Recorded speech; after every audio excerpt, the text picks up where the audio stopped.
Hello, everyone. Thank you very much for joining me today. Today is Halloween, Monday, the 31st of October. It's the last day of October.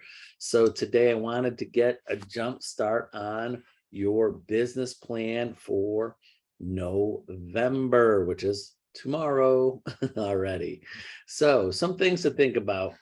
Um, when working at the end of the month, planning for the next month, is having your calendar at a bird's eye view of your calendar. Me, myself, I have my calendar. Well, I have my bird's eye calendar. I have my monthly calendar, a yearly calendar that I could see work days, what's vacation days, birthdays, important personal days in my yearly calendar, which is just days, just easy ways so I could see when someone says, hey, what's going on, a month from now. You could go a month from now. You don't have to go through your calendar. I could look at, what's going on around it. And then you have your daily calendar or weekly calendar. That's how I do it.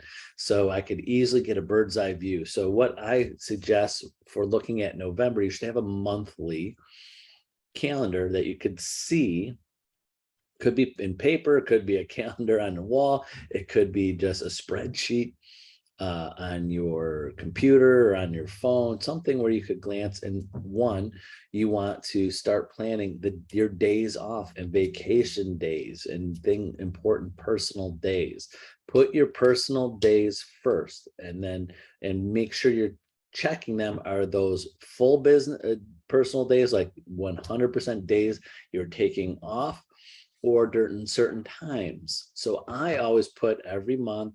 Actually, I do this almost daily. I take a look at my yearly calendar or monthly snapshot of it and see where my personal days, where my 100% work days, and the things that I'm doing. And then once you have those work days, personal days in there, then you know what days you're going to 100% be proactive or 100% be reactive. Because we as agents, I know that a lot of busy agents say, I work every day.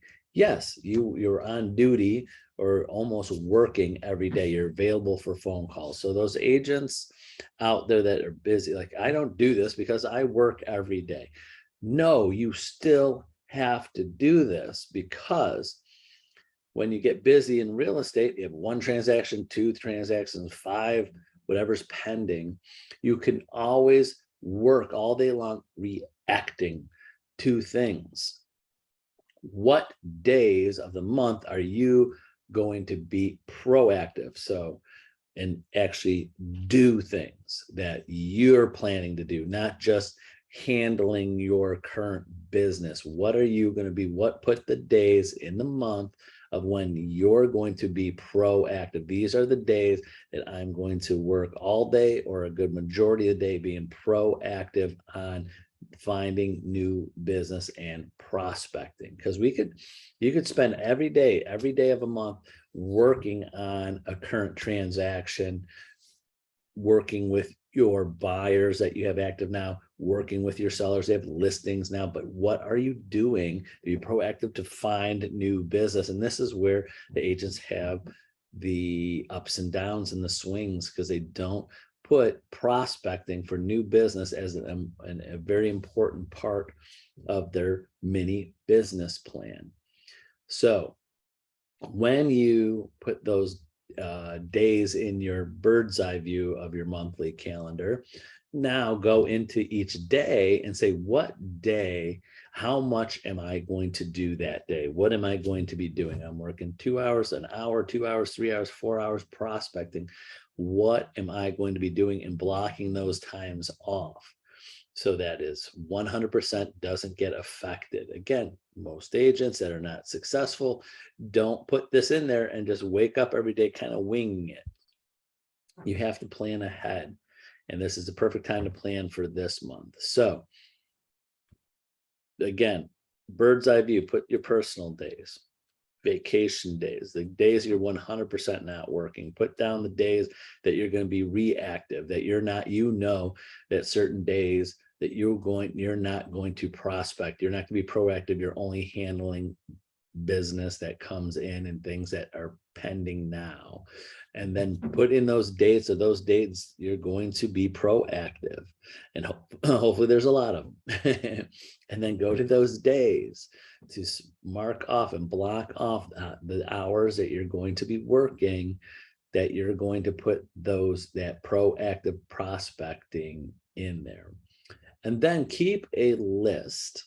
This doesn't have to be on a specific day, but keep a list of goals of how many phone calls you want to make, how many appointments you want to set, how many new listings do you want by the end of the month, how many new buyers that you want to be working with by the end of the month. And you have to have goals to shoot for. And it has to be, in my opinion, in that order. Your first goal, how many contacts and phone calls or doors I'm going to knock on, or how many people I'm going to try to contact. And then underneath that, how many people am I going to book an appointment with? While you got them on the phone, when can you schedule a time that's not during this time, because this time should be nailing out calls. How many people do I want to call and say, I would love to schedule a 20-minute phone call with you to take down all your information about what you want and what you need when you're buying or selling a house sometime in the near future. So you got to get that appointment to spend a half hour or 45 minutes with them, going through all the questions and their needs and their wants, and to really connect with them. Then there's how many new buyers you want to be starting to work with and start showing houses by the end of the month, and then how many new listings you want by the end of the month. So I feel it has to go in that order: the number of calls, by the how many people you're going to book an appointment to have a more in-depth conversation, and then the close of how many of those appointments are you going to turn into new buyers that are going to start looking by the end of the month, and new listings that you'll have by the end of the month. That's my opinion of what I suggest agents focus on, those 4 things, numbers, and have that goal. In my opinion, when you call people, this is I will use for history purposes of tracking calls for decades, is that usually you're going to get a hold of about 20% of the people. And those 20% of the people, you'll probably get 20% of them to book an appointment for you to talk to more in detail. And that's a good goal. So hypothetically, 100 calls, 100 calls you make in a week, you're going to have about 20 of those 100 calls, 20 to 30% of those people you'll actually get a hold of minimum. You should get more, because these are people that should have a connection with you. So that 20% is usually based on really cold calling of people just who pick up the phone. But when you're making your calls, your goal is a lot more than that, because these are people that you've been contacting over the years, over time, and they know your number, they see your name, they pick up a little bit of a higher percentage of that. So 20% of that. So say 20 people, then you'll have about 4 to 5 of those people, about 20% of that actually book an appointment with you. And out of those people, you'll probably get 1 or 2 new clients starting by the end of the month. So my opinion is, and my experience is, and all the things I read, if you make 100 good phone calls and have 20 good conversations a week, you're going to pick up 4 or 5 new, good, solid conversations, and you're going to pick up 1 or 2 brand new clients by the end of the month. So you make 100 calls a week, you should be bringing in 1 or 2 clients a week of good clients that someone's looking to buy or sell. And that's 1 or 2 a week. That's 4 to 8 a month, and that turn into sales. So you make 100 phone calls, could turn into 4 or 5 sales a month. And that turns into 50 transactions a year. And you consistently do this, you're going to do it. It's just a numbers game, but you have to start with a plan, a mini business plan for this coming month of scheduling of when you're going to do these things and having a goal that you're going to be shooting for. So something to think about today and tomorrow. I always like to do that at the end of the month before the month begins. So try to do that today if you can, or if you're busy Halloween, okay, do it tomorrow. So that's it for today. Thank you very much for watching today on a Monday. Have a wonderful Monday and Halloween. Stay safe out there, and we'll see you tomorrow on Tuesday. Bye-bye.